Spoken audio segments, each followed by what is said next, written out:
فلما سمعت بمكرهن أرسلت إليهن وأعتدت لهن متكئا وآتت كل واحدة منهن سكينا وقالت اخرج عليهن فلما رأينه أكبرنه وقطعن أيديهن وقلن حاش لله ما هذا بشرا إن هذا إلا ملك كريم. صدق الله مولانا العلي العظيم وبلغنا رسوله النبي الأمي الكريم. نحن على ذلك لمن الشاهدين والشاكرين الحمد للہ رب العالمین. انتہائی عزت و احترام کے لائق سامعین عظیم شان، آج کی جمعۃ المبارک کی نشست میں قرآن مجید فرقان حمید کے بارہ پارے کی سورہ یوسف کی آیت نمبر 31 خطبے کے اندر تلاوت کرنے کا آخر میں آپ کے سامنے شرف عظیم حاصل کیا ہے.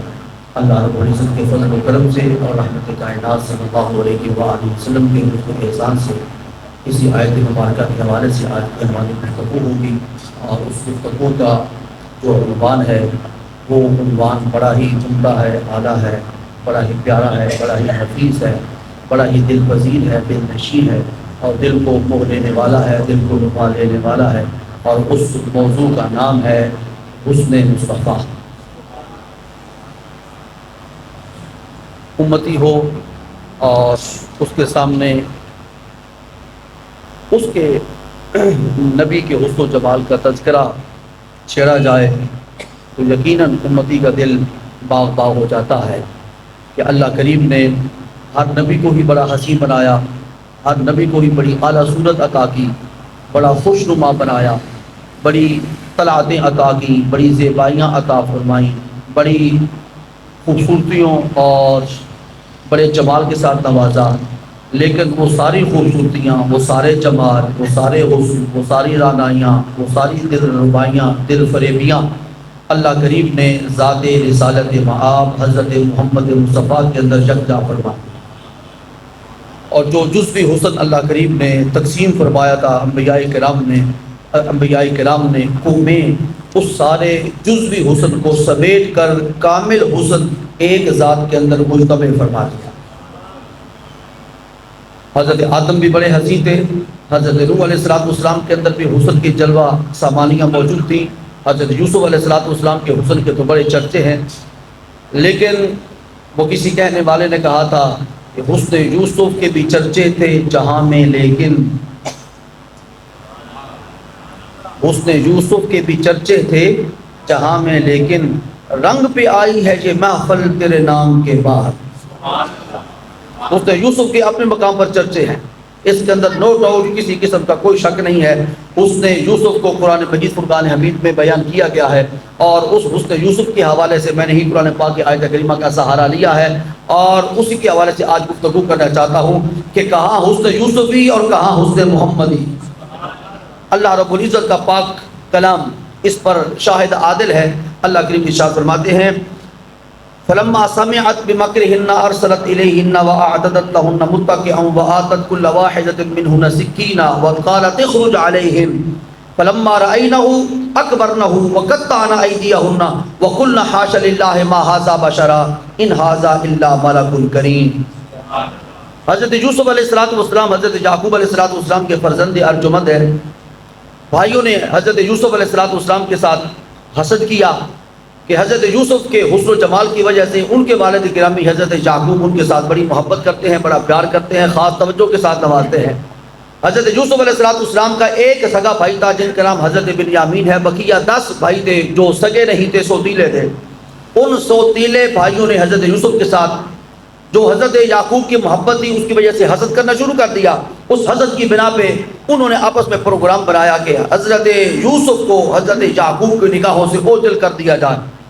کسی نے کہا انہیں قتل کر دیا جائے، کسی نے کہا انہیں جلا وطن کر دیا جائے، کسی نے کہا کہ نہیں نہ قتل کرو نہ جلا وطن کرو، کنویں کے اندر ڈال دو، کنویں کے پاس سے کوئی قافلہ گزرے گا وہ قافلہ اس بچے کو اٹھا لے گا اور جدھر وہ قافلہ جائے گا یہ بچہ بھی ساتھ چلا جائے گا. یوں نہ قتل ہوگا بچہ نہ جلا وطن ہوگا اور کچھ نہ کچھ ہمارے دل کو بھی سہارا اور تسلی رہے گی کہ ہمارا اگرچہ سوتیلا بھائی ہے لیکن وہ ہے تو زندہ. چلے غلامانہ زندگی گزارتا ہے تو وہ اس کی قسمت ہے، لیکن ہم اس سے کم از کم بری ذمہ ہو جائیں گے. یہ سارا پروگرام 10 بھائیوں نے بنایا. ایک ان 10 میں سے 11 میں سے ایک پھر بھی الگ رہا جس کا نام حضرت بنیامین تھا. وہ اس سازش کے اندر ملوث نہیں تھے۔ حضرت یوسف علیہ السلام کا واقعہ آپ کے سامنے تفصیل کے ساتھ بیان کرنا مقصود نہیں ہے، بیان تو میں کرنا ہے حضرت یوسف کے حسن کے بیان کے ساتھ اپنے پاک پیغمبر محمد عربی کے حسن و جمال کو، اس حسن و جمال کا تذکرہ کرنا ہے جس حسن و جمال پر اللہ کو بھی ناز ہے، اللہ کو بھی ناز ہے۔ ایک کاریگر ہوتا ہے، فنکار ہوتا ہے، وہ مختلف چیزیں بناتا ہے، مختلف چیزیں بنانے کے بعد کہتا ہے کہ ہاں یہ جو چیز میں نے بنائی ہے، یہ جو میری صنعت ہے، یہ جو میری پروڈکٹ ہے، اس پہ مجھے بڑا ناز ہے۔ اللہ کریم نے بے شمار چیزیں بنائی، آسمان بنائے لیکن ان پہ ناز نہیں فرمایا، زمین بنائی اس پہ ناز نہیں کیا، ہوا بنائی اس پہ ناز نہیں کیا، پانی بنایا اس کے اندر روانی رکھی لیکن ناز نہیں فرمایا۔ ناز فرمایا ہے اس وقت جس وقت اللہ رب العزت نے اپنا محبوب بنایا اور محبوب کے اندر حسن و جمال کو رکھا، اس پہ ناز کیا اور فرمایا اے محمد پاک مجھے تیرے رب ہونے کی قسم، تیرے رب ہونے کی، فلا وربک لا یؤمنون حتی یحکموک فیما شجر بینہم، یہ تو قرآن پاک کی آیت کریمہ ہے، مجھے تیرے رب ہونے کی قسم۔ بولا کہ تو رب العالمین ہے، فرمایا رب العالمین ہوں لیکن رب العالمین ہونے پہ مجھے ناز نہیں، مجھے ناز ہے محمد پاک کا رب ہونے پہ، جو میں نے محمد کو بنایا ہے اس پہ میں ناز کرتا ہوں۔ تو قرآن پاک کے آغاز کے اندر تو فرمایا الحمدللہ رب العالمین، وہ سارے جہانوں کا پالنے والا ہے، وہ سارے جہانوں کا پالن ہار ہے۔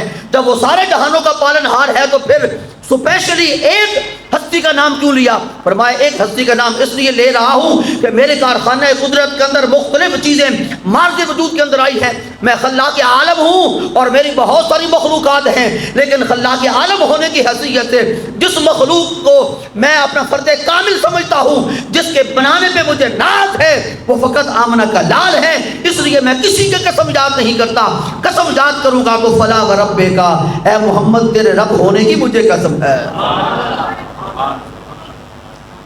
کسی بڑے کاریگر کو آپ نے اپنے گھر کی تعمیر کا کام دینا ہو اور اس کو بلا کر آپ پوچھیں کہ بھئی آپ نے کیا کیا بنایا ہے، پوچھتے ہیں نا، آرکیٹیکٹ سے پوچھتے ہیں کہ بھئی آپ نے کون کون سے نقشے ڈیزائن کیے ہیں، کسی کاریگر سے پوچھتے ہیں کہ تو بڑا مستری بنا پھرتا ہے، کون سا تو نے سب سے بڑا شاہکار بنایا ہے، تو اس نے جو چھوٹے چھوٹے گھر بنائے ہوئے ہوں گے ان کے اپنا تعارف نہیں کرائے گا، وہ کہے گا میں نے فلاں پلازا بنایا ہے، میں نے بادشاہی مسجد بنائی ہے، میں نے آگرہ کا تاج محل بنایا ہے، تو وہ بڑے بڑے اپنے جو کارنامے ہیں وہ تمہارے سامنے رکھے گا۔ اللہ کریم نے جس وقت اپنا تعارف کرانا چاہا، نہ آسمانوں کے ذریعے کروایا کہ میں نے آسمانوں کو بنایا ہے، نہ زمین کے ذریعے کرایا کہ میں نے زمینوں کو تخلیق کیا ہے، اللہ کریم نے اپنا تعارف کراتے ہوئے قرآن پاک کے اندر فرمایا وَالَّذِي أَرْسَلَ رَسُولَهُ بِالْهُدَى وَدِينِ الْحَقِّ، یہ اللہ اپنا تعارف کرا رہا ہے۔ تو سمجھ میں بات آ رہی ہے کہ نہیں آ رہی؟ اللہ اپنا تعارف کرا رہا ہے، اللہ وہ ہے جس نے ساری عزتوں کے ساتھ، سارے حسن کے ساتھ، سارے جمال کے ساتھ، ساری دانائی کے ساتھ رسول پاک کو دنیا کے اندر مبعوث فرمایا ہے، حق دے کے اور دین عطا کر کے۔ اللہ کون ہے؟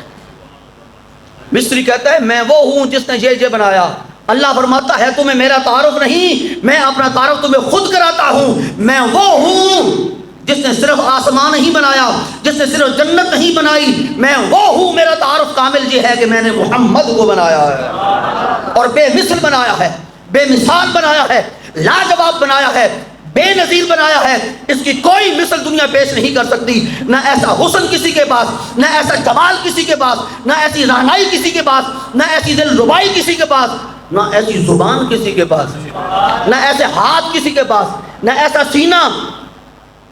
سینے تو سب لے کے بیٹھے ہوئے ہو لیکن تمہارے سینوں کا ذکر قرآن پاک کے اندر ہے، محمد عربی کے سینے پاک کا ذکر قرآن پاک کے اندر ہے۔ اللہ کریم فرماتے ہیں الم نشرح لک صدرک، سینے کے پیچھے پشت ہر ایک کی موجود ہے لیکن تمہاری پشت کا کہیں ذکر ہے؟ کسی بادشاہ کی پشت کا قرآن پاک کے اندر ذکر ہے؟ کوئی ذکر نہیں۔ اگر قرآن پاک میں کسی کی پشت کا ذکر ہے تو وہ آمنہ کا لال ہے۔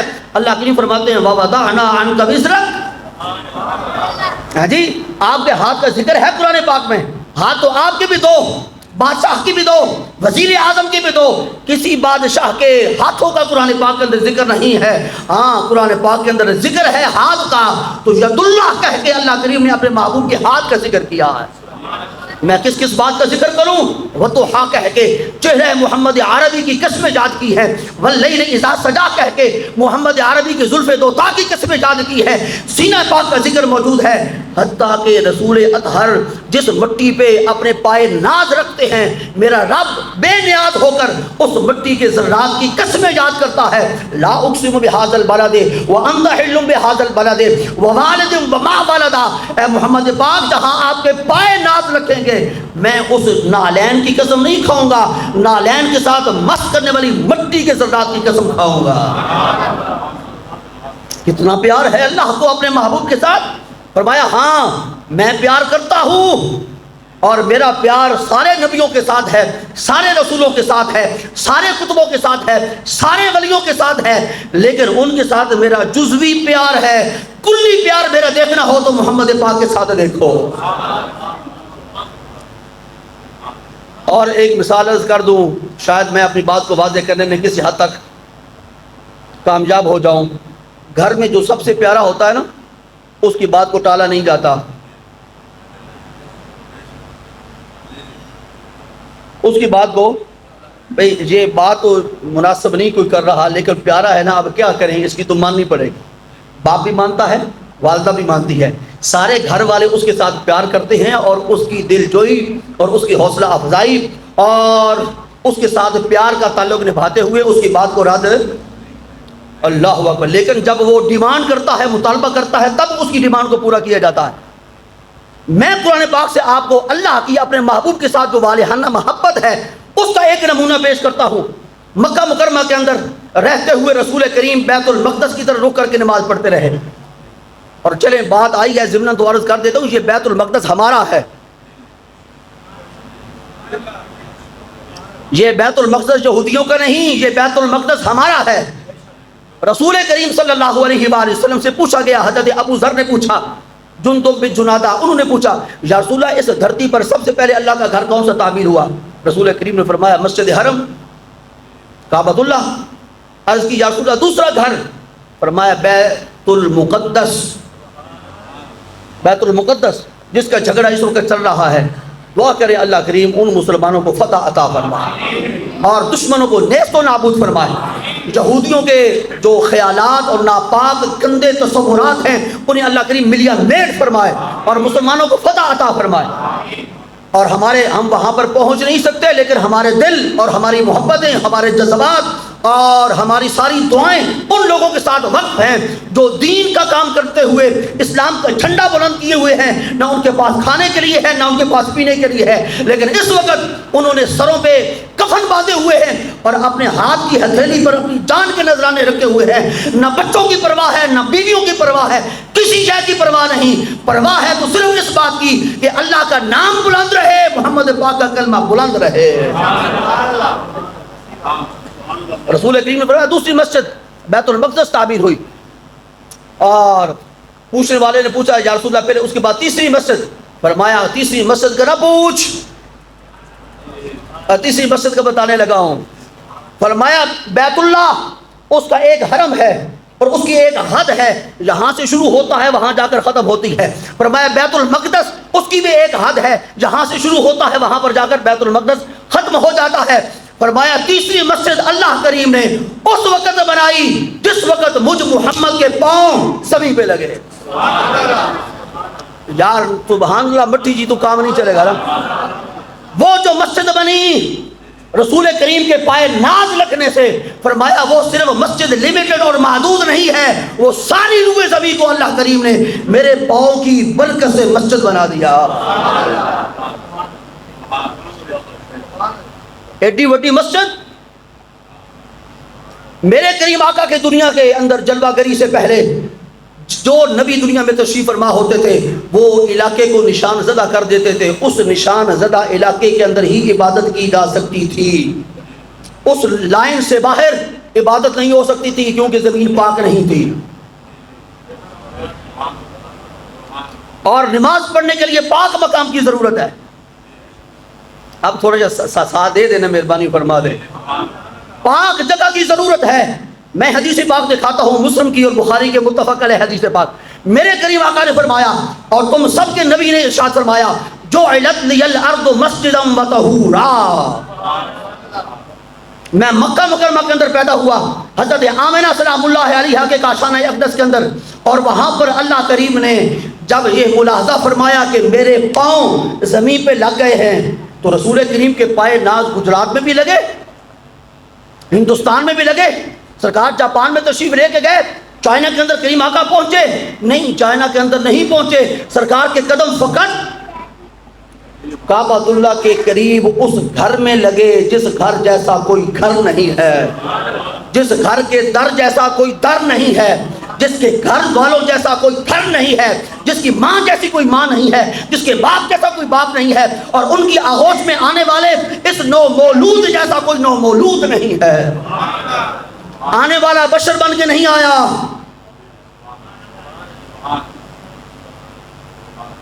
وآخر دعوانا، میں نہیں بتاتا آنے والا بشر بن کے نہیں آیا، سید البشر بن کے آیا، رسول نہیں بن کے آیا، رسولوں کا امام اور پیشوا بن کے آیا، نبی نہیں بن کے آیا، نبیوں کا مقتدا اور نبیوں کا پیشوا اور ان کا رہبر اور ان کا رہنما بن کے آیا، اور اللہ کا محبوب بن کے آیا۔ اس جیسا کون ہو سکتا ہے؟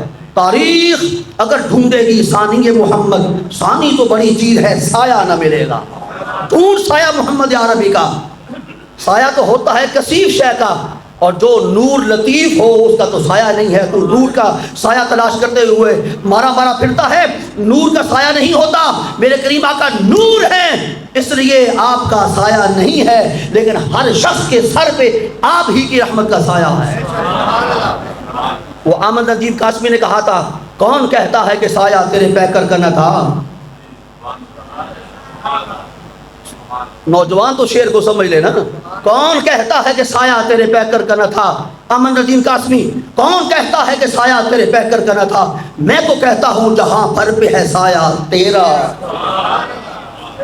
کون سایہ محمدی سے محروم ہے؟ نبوت و رسالت محمدیہ کے نورانی سائے سے کون محروم ہے؟ جس کی زبان پر کلمہ طیبہ ہے اس کے سر پہ محمد عربی کی نبوت کا اور آپ کی رسالت کا اور آپ کے دین کا اور آپ کے اسلام کا اور آپ کے فیض باطنی کا سایہ ہے، وہ زیر سایہ محمد عربی پل رہا ہے۔ یہ اس فقیر کا عقیدہ ہے۔ بلکہ اگر آپ اجازت دیں تو میں یہ بات کہنے میں حق بجانب ہوں، ہر نبی اور ہر رسول میرے رسول کی نبوت اور رسالت کے سائے کے نیچے ہے۔ نبیوں کو نبوت کیسے ملی؟ بات لمبی ہو جائے گی، بات عرض کر دیتا ہوں قرآن پاک کے حوالے سے، شاید کہ اتر جائے تیرے دل میں میری بات۔ عالم ارواح کے اندر دو اللہ کریم نے اجتماع فرمائے۔ میں اب جو بات کرنے لگا ہوں اس کا کسی فرقے کے ساتھ تعلق نہیں ہے، دین اور اسلام کے ساتھ تعلق ہے۔ اب جو بات کرنے لگا ہوں اس کا کسی فرقے کے ساتھ تعلق نہیں ہے، اس کا تعلق دین اور اسلام کے ساتھ ہے، اس کا تعلق قرآن کے ساتھ ہے، اس کا تعلق حدیث مصطفیٰ کے ساتھ ہے۔ اللہ کریم نے عالم ارواح میں دو اجتماع فرمائے، ایک توحید کا اجتماع، ایک رسالت کا اجتماع۔ دونوں کا ذکر اس میرے سچے نبی کے قلب اطہر پہ نازل ہونے والے قرآن پاک کے اندر موجود ہے۔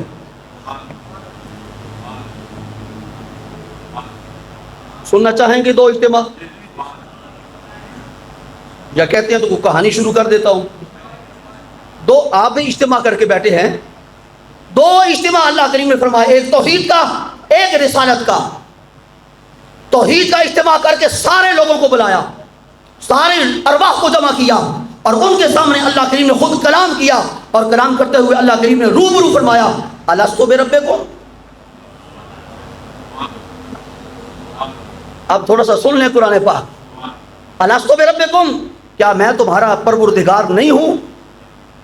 قالوا بلا، ساری روحیں عالم ارواح کے اندر بیک زبان بولی، بلا کیوں نہیں، تو ہی تو ہمارا پالنہار ہے۔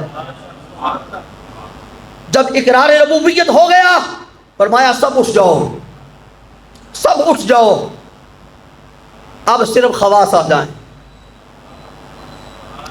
توحید کا اقرار کروانے کے لیے ساری روحوں کو جمع کیا، لیکن رسالت کا اقرار کروانے کے لیے اللہ کریم نے سب کو اٹھا دیا، انبیاء کو اور رسولوں کو بلایا،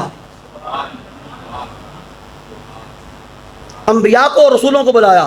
یہ مجمع عام نہیں، مجمع خاص ہے، اور سب کو جمع کر کے اللہ کریم نے کیا فرمایا؟ تیسرے پارے کے اندر وہ آیت کریمہ موجود ہے، اللہ کریم نے فرمایا وَإِذْ أَخَذَ اللَّهُ مِيثَاقَ النَّبِيِّينَ لَمَا آتَيْتُكُم مِّن كِتَابٍ وَحِكْمَةٍ ثُمَّ جَاءَكُمْ رَسُولٌ مُصَدِّقٌ لِّمَا مَعَكُمْ لَتُؤْمِنُنَّ بِهِ وَلَتَنصُرُنَّهُ۔ یہ دوسرا اجتماع ہے۔ پہلا اجتماع عوام الناس کا اور اس کے اندر خواص بھی شامل، دوسرا اجتماع صرف خواص کا، عوام الناس کو اس کی بھنک بھی نہیں پڑنے دی کہ کیا ہونے والا ہے، میں کیا فرمانے والا ہوں۔ جس وقت انبیاء اور رسولان نظام جمع ہو گئے، میرے رب نے فرمایا اے نبیوں اور رسولوں، میں تمہاری نبوت اور رسالت کا تذکرہ نہیں کرنا چاہتا، میں تو تمہیں یہ بتانا چاہتا ہوں کہ تمہارا میں نے انتخاب کر لیا نبوت اور رسالت کے لیے، لیکن تمہاری نبوتیں اور رسالتیں برقرار رکھنے کے لیے ایک شرط ہے۔ کاش کہ میرا نوجوان صبح قرآن پاک پڑھ کے آیا ہوا ہوتا، کاش اس کے معمولات میں قرآن پاک کا تلاوت کرنا اور اس کا ترجمہ پڑھنا اور اس کی تعلیمات حاصل کرنا بھی ہوتا، تو پھر میری بات کے ساتھ وہ اس وقت شامل ہو چکا ہوتا کہ میں کون سی قرآن پاک کی آیت کریمہ پڑھ رہا ہوں۔ اللہ کریم فرمائے رسولوں بیٹھ جاؤ، نبیوں تم بھی بیٹھ جاؤ، میں تمہارے سامنے بات کرنا چاہتا ہوں عام نبی اور رسول کی نہیں، رسول اعظم کی۔ سن لو، جس وقت تمہارے سروں پر میں نبوت کا تاج رکھ دوں، رسالتوں کا تاج تمہارے سروں کی زینت میں بنا دوں، ثم جاءکم رسول، پھر میرا ذی شان رسول محمد تمہارے درمیان جلوہ گر ہو، کیا کرنا ہے تم نے؟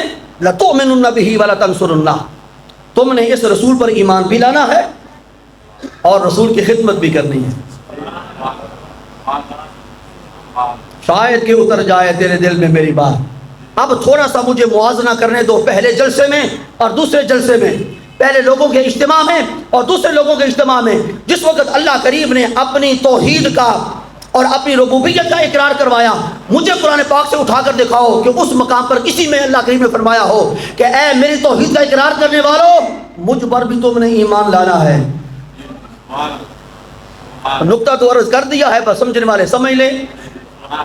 کسی مقام پر فرمایا الست بربکم قالوا بلا، بات ختم، لتؤمنن بہ کوئی ذکر نہیں ہے۔ جس وقت اپنے محبوب کی باری آئی فرمایا صرف اقرار نہیں کرنا، رسول کو ماننا بھی ہے، ایمان بھی لانا ہے، خدمت بھی کرنا۔ لتؤمنن بہ، دونوں آیات کے درمیان میں نے موازنہ اور کمپیریزن آپ کے سامنے پیش کیا ہے۔ مطلب یہ نکلا کہ اللہ کریم فرماتے ہیں جو بندہ دنیا کے اندر فقط توحید کا نام لے گا اور رسالت کو اگنور کرے گا، فراموش کرے گا، فرمایا توحید اس کے کام نہیں آئے گی، توحید اسی کے کام آئے گی جو توحید پر بھی یقین رکھتا ہوگا اور رسالت محمدیہ پر بھی یقین رکھتا ہوگا۔ اس لیے تیرا کلمہ ایک کلمہ ہونے کے باوجود دو کلمے ہیں، تیرا کلمہ تو ایک ہے، دو کیسے ہو گئے؟ فرمایا یہ دو شدت اتصال کی وجہ سے ایسا آپس میں لازم اور ملزوم ہے کہ دوسرا پایا جائے گا تو پہلا پایا جائے گا، پہلا نہیں پایا جائے گا جب دوسرا نہیں پایا جائے گا۔ بڑی عجیب بات میں کہہ گیا ہوں، جو ساری زندگی کافر مسلمان ہونے کے لیے فقط لا الہ الا پڑھنے والا ہو، آپ سب مفتی بیٹھے ہیں مجھے جواب دو، لا الہ الا فقط پڑھتا رہے، محمد الرسول اللہ نہ پڑھے، مومن ہوگا؟ توحید کا تو اقرار کر رہا ہے، اللہ کو تو ایک مان رہا ہے، وحدہ لا شریک ہونے کا اقرار کر رہا ہے، کہہ رہا ہے کہ بت جھوٹے ہیں، رب سچا ہے، مومن ہوگا؟ نہیں۔ 1000 سال لا الہ الا اللہ پڑھتا رہے، مومن نہیں ہوگا۔ ایک بار محمد الرسول اللہ پڑھ لے، اب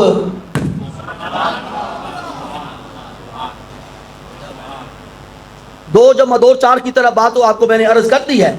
توحید ضروری، لیکن جتنی توحید ضروری ہے اتنی ہی جس نے توحید کا تمہیں سبق دیا ہے، درس دیا ہے، توحید سے روح شناس کرایا ہے، توحید کا تعارف کرایا ہے، اس کی ذات اور اس کا منصب بھی ضروری ہے۔ اسی آپ کو جتنا مرضی زور لا لو، ہم نے تو ٹس سے مس نہیں ہونا۔ اتنی ادک بات میں آپ کے سامنے رکھ رہا ہوں اور حضرات متوجہ نہیں ہیں۔ اللہ اکبر، میرے دوست یہ کلمہ بنیاد ہے دین کی، اسلام کی، شریعت کی، نظام مصطفیٰ کی، دنیا کے اندر مسلمان بن کے رہنے کی۔ تیری شناخت اور تیری پہچان قبر کے اندر بھی یہی کلمہ ہے۔ اس کلمے کو لائٹ نہ لو، یہ کلمہ عام نہیں ہے۔ بات عرض کر دیتا ہوں، کوئی بات نہیں ہے، حضرت آدم علیہ السلام سے یہ کلمہ چلا اور اس کا دوسرا جز ہر دور کے اندر بدلتا رہا۔ پہلا جز برقرار رہا کیونکہ پہلے جز کا جو مصداق ہے وہ ایک ہے، اس کے اندر کوئی تغیر نہیں آیا۔ آدم علیہ السلام دنیا میں تشریف لائے تو کلمہ کیا تھا؟ لا الہ الا اللہ، آدم صفی اللہ، پہلا جز تو وہی رہا۔ حضرت نوح تشریف لائے، پہلا کلمہ وہی رہا، لا الہ الا اللہ، دوسرا جز بدل گیا، نوح نجی اللہ۔ جی پھر حضرت موسیٰ تشریف لائے، پہلا جز وہی رہا، دوسرا بدلا، موسیٰ کلیم اللہ۔ پھر حضرت ابراہیم تشریف لائے، پہلا جز وہی رہا، دوسرا بدلا، لا الہ الا اللہ وہی رہا۔ ابراہیم کے آنے کے بعد ابراہیم خلیل اللہ، دوسرا جز بدلا، کبھی اسماعیل ذبیح اللہ بدلا اور کبھی عیسیٰ روح اللہ بدلا۔ سن میرے دوست، یہ کلمے کو استحکام نصیب ہوا اس وقت جس وقت تیرا نبی دنیا میں تشریف لایا۔ کلمے کو استحکام بخشا میرے نبی نے، میرے نبی کی رسالت نے، میرے نبی کی نبوت نے، میرے نبی کے فیضان نے، میرے نبی کے نام نے کلمے کو استحکام بدلا۔ اب قیامت تک نہ کوئی نبی آ سکتا ہے، نہ کلمے کے دوسرے جز کے اندر تبدیلی اور امینڈمنٹ ہو سکتی ہے۔ اب کلمے کا پہلا جز بھی پکا ہے، دوسرا جز بھی پکا ہے۔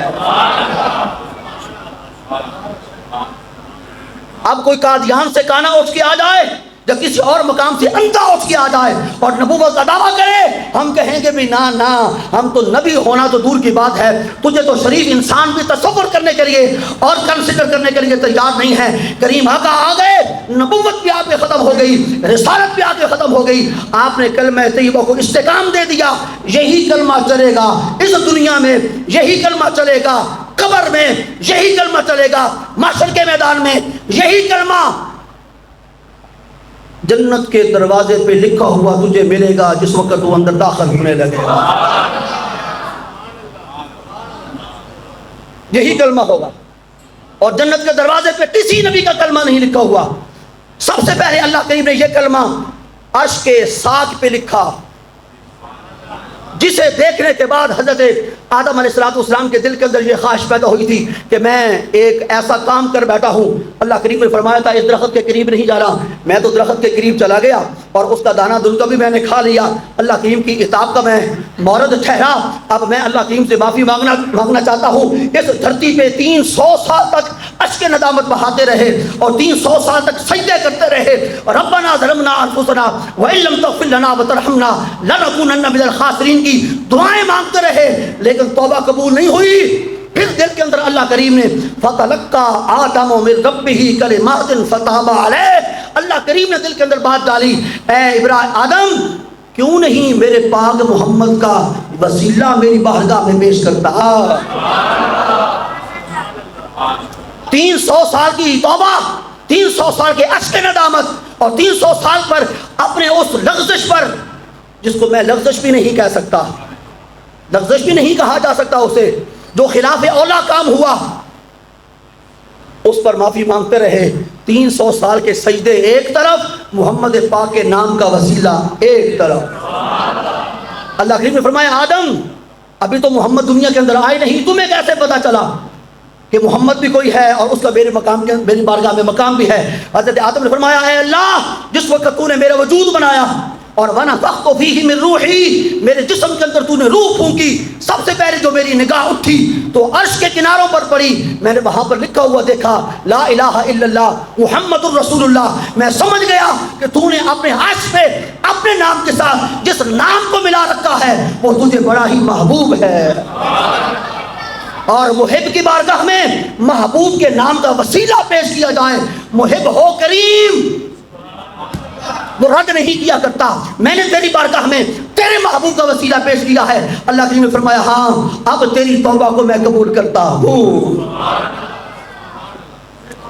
اللہ اکبر.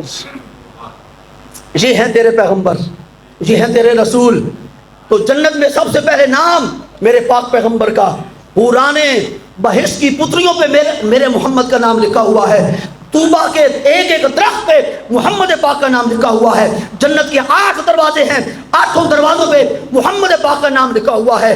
ہر حور کی پیشانی میں محمد عربی کا نام لکھا ہوا ہے. یہ نام کہاں ہے؟ مٹانے والے مٹ گئے, مٹ گئے, مٹتے ہیں, مٹ جائیں گے آدھا تیرے. نہ مٹا ہے نہ مٹے گا کبھی چرچا تیرا. کیوں کہ تیرے نام کو اللہ نے بلند کر دیا ہے. قرآن پاک کے اندر اللہ کا وعدہ ہے, وَرَفَعْنَا لَكَ ذِكْرَكَ, اے محبوب ہم نے تیری رضا کی خاطر تیرے ذکر کو بلندیاں عطا کر دی. جس کے ذکر کو رب بلند کرے کون پست کر سکتا ہے؟ جسے رب پست کر دے اسے کوئی بلند نہیں کر سکتا. پستی اور بلندی کا کانسیپٹ اللہ کریم نے واضح کر دیا. فرمایا نہ کوئی پستی ہے نہ کوئی بلندی ہے. پستی بھی وہی ہے جس میں اللہ دھکیل دیتا ہے, اور بلندی بھی وہی ہے کہ پستیوں سے اٹھا کر لامکان کی خلوت میں اللہ بلا لیتا ہے. ایسا ہوا کہ نہ ہوا؟ یہ 2 مہینے کے بعد وہ ماہ مبارک آنے والا ہے جس ماہ مبارک میں میرے رسول کو اور تیرے نبی کو اللہ کریم نے خاکدان عالم سے اٹھایا, اور ایسا اٹھایا کہ وہ اٹھتا ہی چلا گیا. پھر 7 لوگ دنیا نے دیکھا کہ 7 آسمان پائے مصطفیٰ کے نیچے ہیں. جنت نیچے ہے, جنت حوض کوثر نیچے ہے, سلسبیل کے چشمے نیچے ہیں, حتیٰ کہ عرش معلی قدم مصطفیٰ کے نیچے ہے, حتیٰ کہ سدرۃ المنتہا سے بھی میرے اور تیرے کریم آقا اوپر گزر گئے. اور جبریل امین جو نوریوں کا بادشاہ اور فرشتوں کا سردار ہے وہ بھی نیچے طلوہ مصطفیٰ کو دیکھتا رہ گیا. میرے کریم آقا اور آگے بڑھ گئے. کتنا آگے بڑھے؟ یہ قرآن کہتا ہے دنا فتدلا فکان قاب قوسین او ادنا, وہ اور قریب ہوا, اور قریب ہوا, اتنا قریب ہوا کہ جتنا 2 کمانوں کے درمیان فاصلہ باقی رہ جاتا ہے. اور اس فاصلے پر پہنچ کر ایک خالق رہا, ایک مخلوق رہا, ایک حسن عطا کرنے والا رہا, ایک حسن کا پیکر بن کے خاکدان عالم سے اوپر اٹھ کر جانے والا رہا, ایک عبد رہا, ایک معبود رہا, ایک خدا رہا, ایک مصطفیٰ رہا. فرق باقی ہے, فرق باقی ہے. ضم نہیں ہوئے, اکٹھے نہیں ہوئے, کوئی وہاں پہ جسم ایک جسم کے ساتھ ملا نہیں ہے, کیونکہ میرے رب کا کوئی جسم نہیں ہے, کریم آقا کا جسم ہے. سرکار اپنی شان سے اوپر گئے, رب اپنی شان سے ان کے قریب ہوا. اب مہربانی کر کے فقیر پہ کوئی کفر کا فتویٰ, شرک کا فتویٰ, بدعت کا فتویٰ نہ لگائے. میں نے اللہ کی شان کو بھی اپنے مقام پہ رکھا ہے, محمد عربی کے مقام کو بھی اپنے مقام پر رکھا ہے. اللہ خالق ہے, محمد مخلوق ہے. اللہ حسن دینے والا ہے, محمد حسن لینے والے ہیں. اللہ نبی بنانے والا ہے, محمد نبی بننے والے ہیں. اللہ اس کو چاہتا ہے, یہ چاہا جانے والا ہے. وہ طالب ہے, یہ مطلوب ہے. وہ عاشق ہے, یہ معشوق ہے. وہ محب ہے, یہ محبوب ہے. یہ اس کے مقرب ہیں. وہ قرب عطا کرنے والا ہے, سب کچھ عطا کرنے والا وہ ہے. یہ سب دنیا میں تقسیم کرنے والے ہیں. علم دینے والا وہ ہے, علم لینے والے یہ ہیں. رزق اس کا ہے, کھلاتے یہ ہیں. قرآن اس کا ہے, بتاتے یہ ہیں. دین اس کا ہے, پھیلاتے یہ ہیں. اسلام اس کا ہے, پرچار یہ کرتے ہیں. زمین اس کی ہے, بساتے یہ ہیں. جنت اس کی ہے, دیتے یہ ہیں.